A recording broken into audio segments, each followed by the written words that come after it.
وَلَقَدْ يَسَّرْنَا الْقُرْآنَ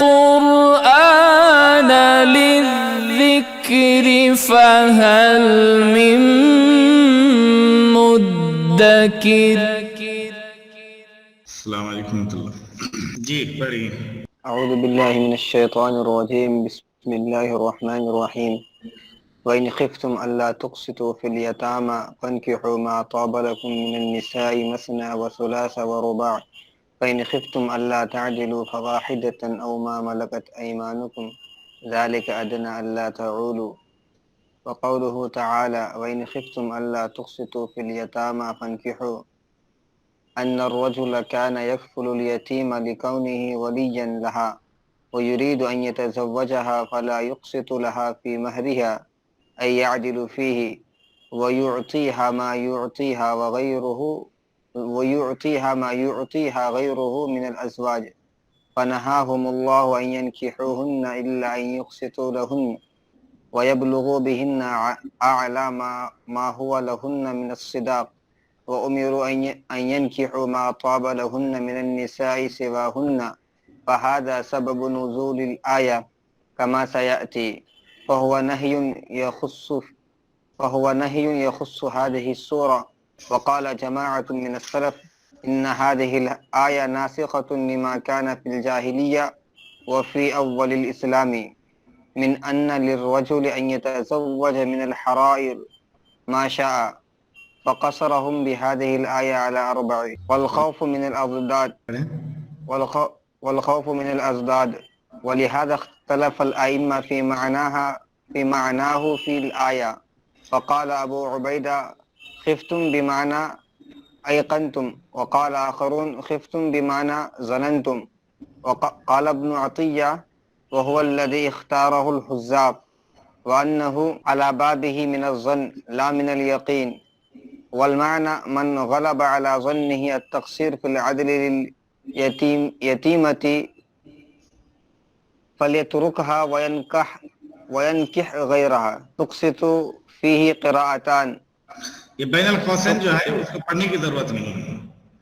بین البین جو ہے نا مربع، یہ اپنی عبارت ہے، یہ صاحب کتاب کی عبارت نہیں ہے۔ جہاں بھی اس طرح کا آئے گا میں نے اشارہ کے لیے وہاں لگایا ہے۔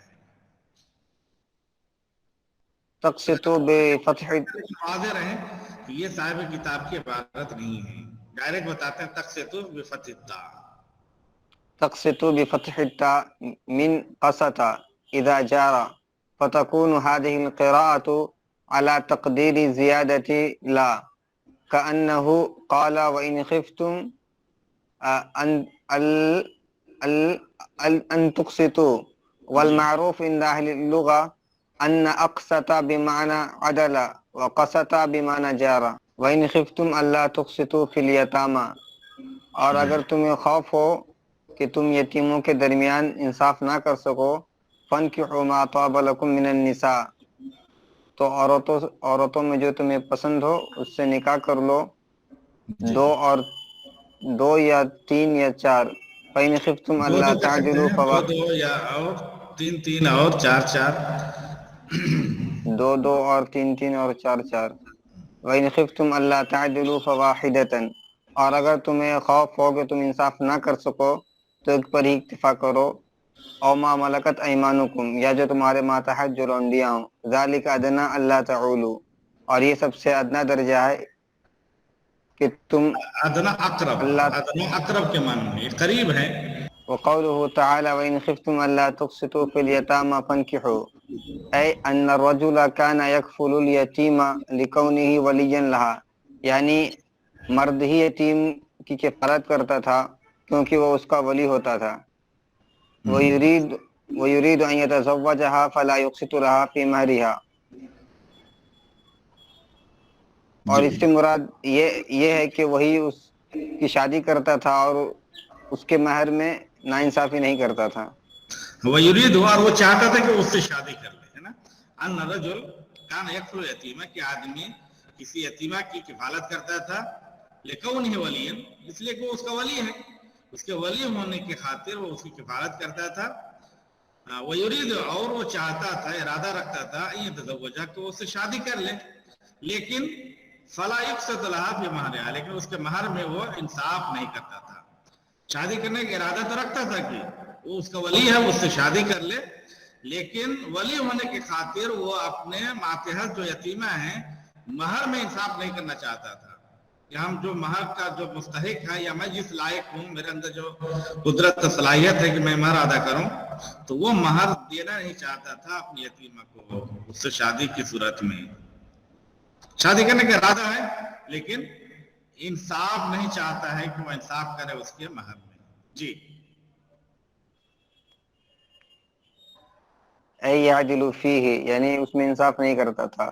ویعطیہا ما یقصد کا ترجمہ کیا ہے. یقصد کا معنی بتایا ہے صاحب کتاب نے. یقصد کا معنی کیا ہے؟ اے یعدل فیہ، یعنی اے فلا یعدل فیہ. جی ویعطیہا ما یعطیہا غیرہ من الازواج، اور وہ اسے وہ نہیں دیتا تھا جو دوسرے لوگ اسے دیتے تھے. جی ہاں، ویعطیہا یعنی اصل میں لا کے ساتھ سے پڑھیں گے، اصل میں ولا یعطیہا، اور وہ اسے نہیں دیتا تھا ما یعطیہا غیرہ من الازواج، جو دوسرے شوہر اسے دیتے تھے. یعنی جب دوسرے شوہر اس سے شادی کرتے جو دیتے تھے، یہ جو ولی ہے جب وہ شادی کرتا تو وہ مہر وہ نہیں دیتا. جی بالکل صحیح ہے. فنہاہم اللہ ان ینکحوہن الا ان یقسطوا لہن، تو اللہ جی رب العالمین نے انہیں اس چیز سے منع کیا کہ وہ ان سے نکاح کرے مگر یہ کہ وہ ان کے ساتھ انصاف کریں. جی ہاں بالکل صحیح. ایسی صورت میں اللہ تعالیٰ نے منع کر دیا کہ اگر آپ انصاف نہیں کر سکتے ہیں تو پھر یتیمہ سے شادی نہ کریں. ہاں اللہ کی شرط یہ ہے کہ اگر انصاف کرنا چاہتے ہیں تو ایسی صورت میں آپ یتیمہ سے شادی کر سکتے ہیں، ورنہ آپ کے لیے دوسری عورتیں ہیں جو پسندیدہ ہو، ان میں سے 2 کیجیے، 3 کیجیے، 4 کیجیے. جی وَيَبْلُغُ بِهِنَّ وَيَبْلُغُوا بِهِنَّ أَعْلَى مَا هُوَ لَهُنَّ مِنَ الصِّدَاقِ. جی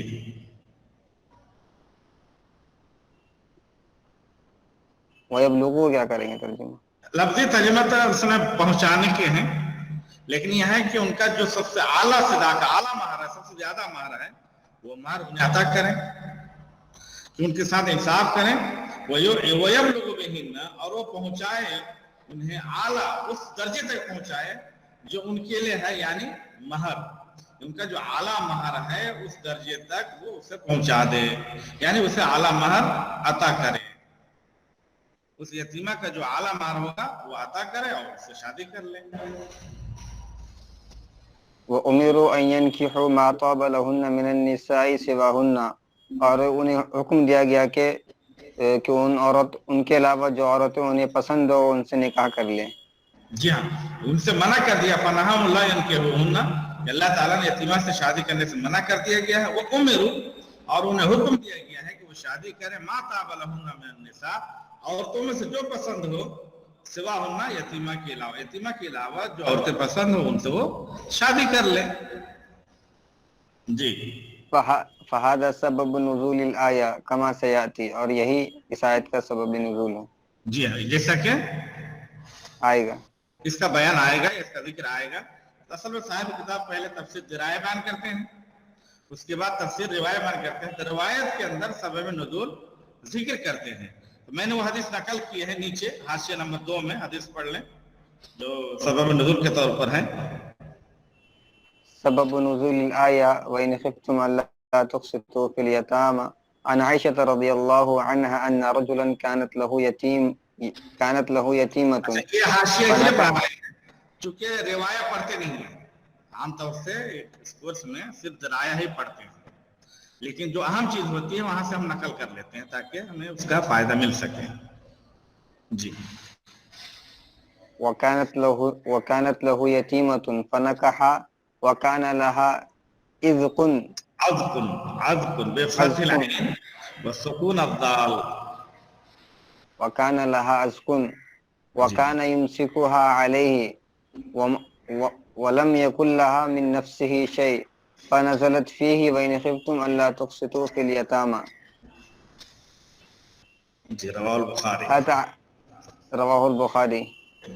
عن عروة أنه سأل عائشة رضي الله عنها وإن خفتم ألا تقسطوا في اليتامى قالت يا ابن أختي هذه اليتيمة تكون في حجر وليها فيرغب تكون في حجر وليها فيرغب في جمالها ومالها ويريد أن ينتقص أن صداقها ينتقص صداقها فنهوا عن نكاحهن إلا أن يقسطوا في إكمال الصداق وأمروا بنكاحه باغ تھا وكان يمسكها عليها جسے اس نے اپنے انڈر میں لے لیا تھا. وكان يمسكها اور علیہ میں ہی کی زمین لوٹتی ہے عزب کی طرف، یعنی وہ لاجل العزب کی باغ کی وجہ سے، ورنہ وہ کب کا چھوڑ دیا ہوتا ہے، مال کے خاطر اسے روک رکھا ہے. جی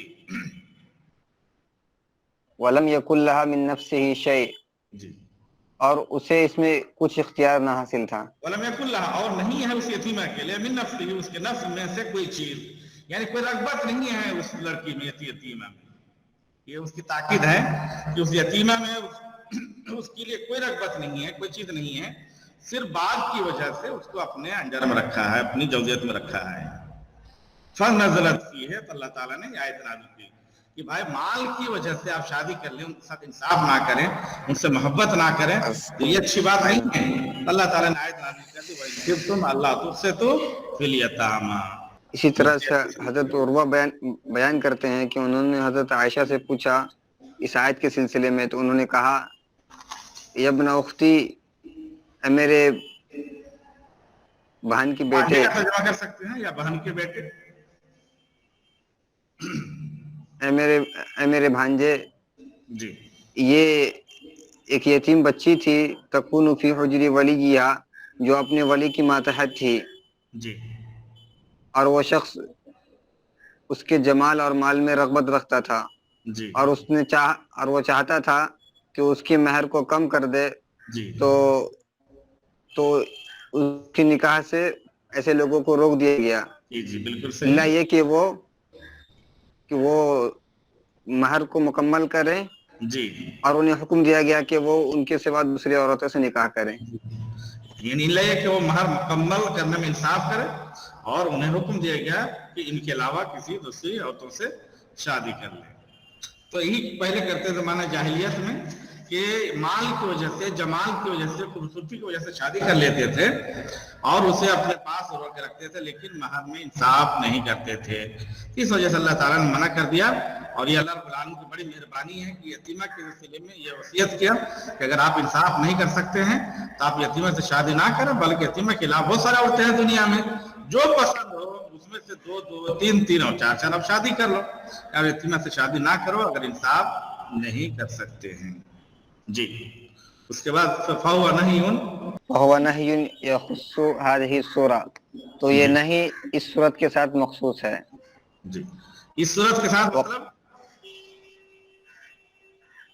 یتیمہ کو روک کے رکھنا اور انصاف، مہر میں انصاف نہ کرنا، اور مہر میں انصاف نہ کرنا. رکھیں اور شادی کریں ان سے اور مہر میں انصاف نہ کریں، تو اس صورت میں یہ نہیں ہے. ورنہ آپ عام صورت میں شادی کر سکتے ہیں.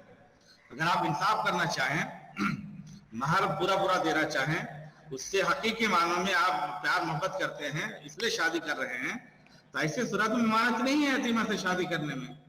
ورنہ آپ اس آیت کی روح سے یہ نہیں کر سکتے ہیں کہ یتیمہ سے آپ شادی نہیں کر سکتے ہیں اگر آپ کا ماتحت ہے. کب منع ہے؟ جب آپ اس کے مہر میں انصاف نہ کریں، تو اس صورت میں یتیمہ سے شادی کرنا منع ہے جو آپ کے انڈر میں ہے. جی وقال جماعة من السلف إن هذه الآية ناسخة لما كان في الجاهلية وفي أول الإسلام، اور سلف کی ایک جماعت کا کہنا ہے کہ یہ آیت زمانے جاہلیت کے اندر رائج رواج اور جو اول اسلام کے اندر جو رواج رائج تھا اس کو ناسخ کرنے والی ہے. جی ہاں، یہ ناسخ ہے اس چیز کی جو زمانہ جاہلیت میں تھا اور ابتدائی اسلام میں تھا. زمانہ جاہلیت اور ابتدائی اسلام میں کیا تھا؟ آگے اس کی تفصیل. من ان للرجل ان يتزوج من الحرائر ما شاء، کہ آدمی کو اختیار تھا کہ وہ آزاد عورتوں میں سے جس سے چاہے شادی کرے. فقصرهم في، چاہے وہ جس سے چاہے وہ شادی کر لے، بلکہ جتنا چاہے وہی کیجیے، جتنا چاہے شادی کرے.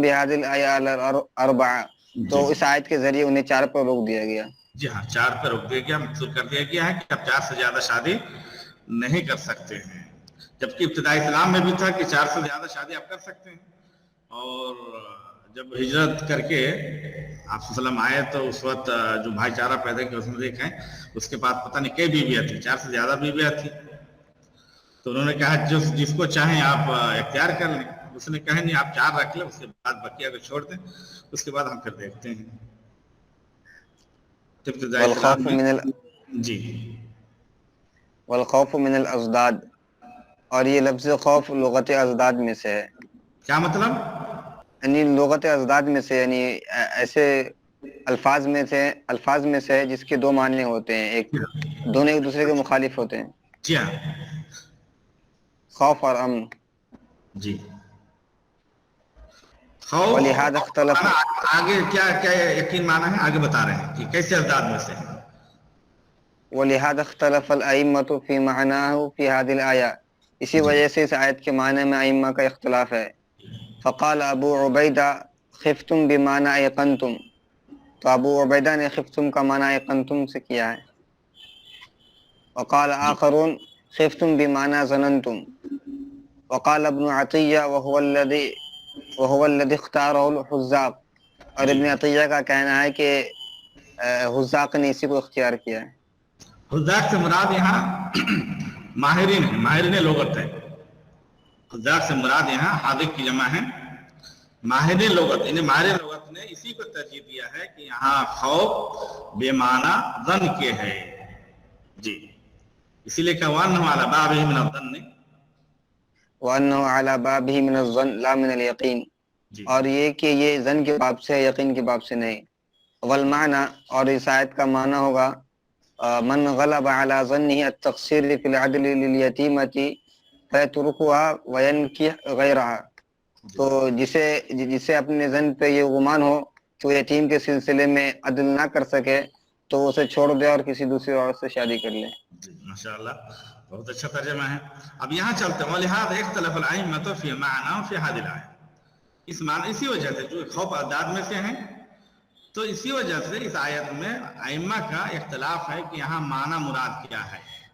خفتم سے کیا معنی لیں گے؟ ایقنتم, یعنی جب اسے یقین ہو جائے کہ وہ انصاف نہیں کر سکتا ہے, ایسی صورت میں وہ شادی نہ کرے, یا یہ کہ اس سے غالب گمان ہو اس سے, تو دونوں معنی مراد لیے ہیں.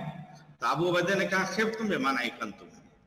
ابو عبیدہ کے نزدیک یہاں وَإِنْ خفتم سے مراد یہ ہے کہ ایقنتم, جب تمہیں یقین ہو جائے کہ تم انصاف نہیں کر سکتے ہو تب تمہارے لیے شادی کرنا منع ہے. لیکن اگر ظن گمان ہے تو گمان پر آپ عمل نہیں کریں. لیکن دوسرے نے وقال آخرون, ابو عبیدہ کے علاوہ دوسرے نے کہا کہ خفتم بے معنی ظننتم ہے. خفتم جو ہے ظننتم کے معنی میں, اگر تمہیں گمان ہو پھر بھی تم شادی نہیں کر سکتے ہو. دونوں معنی میں فرق ہو رہا ہے نا. آیت میں اختلاف کیسے ہے, کیوں ہے اور کیا ہے؟ یہ خوف متضاد میں سے ہے. خوف کا معنی یقین کے بھی ہیں اور خوف کا معنی ظن کے بھی ہے. ٹھیک ہے, یقین اور ظن کے ہیں, تو پھر آیت میں کیا فرق پڑے گا؟ جی ہاں, آیت میں فرق پڑے گا. اگر آپ یقین کا معنی لیں گے, خوف بے معنی یقین, تو ایسی صورت میں ہوگا کہ فَإِنْ أَيْقَنْتُمْ أَلَّا تُقْسِطُوا فِي الْيَتَامَى, اگر تمہیں یقین ہو کہ تم یتیمہ کے سلسلے میں انصاف نہیں کر سکتے ہو تب دوسرے عورتوں سے شادی کرو. لیکن دوسرا معنی ظننتم کے ہیں, اگر تمہیں ظن ہو جائے, گمان ہو کہ تم انصاف نہیں کر سکتے ہو, تو ایسی صورت ہی میں شادی کرنا منع ہے. تو دونوں کا معنی الگ الگ, مفہوم الگ الگ ہو جائے. یقین کا معنی لیں گے تو جب تک آپ کو یقین نہ ہو تب تک یتیمہ سے شادی آپ کر سکتے ہیں. کب منع ہے؟ جب یقین ہو جائے تب آپ یتیمہ سے شادی نہیں کر سکتے ہیں. صرف گمان سے ممانعت ثابت نہیں ہوگی. لیکن جب دوسرا معنی مراد لیں گے خفتم بے معنی ظننتم, تو اگر آپ کو صرف گمان ہو جائے کہ آپ یتیمہ کے ساتھ انصاف نہیں کر سکتے ہیں تو ایسی صورت میں یتیمہ سے شادی نہیں کر سکتے. تو جب معنی میں فرق ہوگا مفہوم میں فرق ہو جائے گا.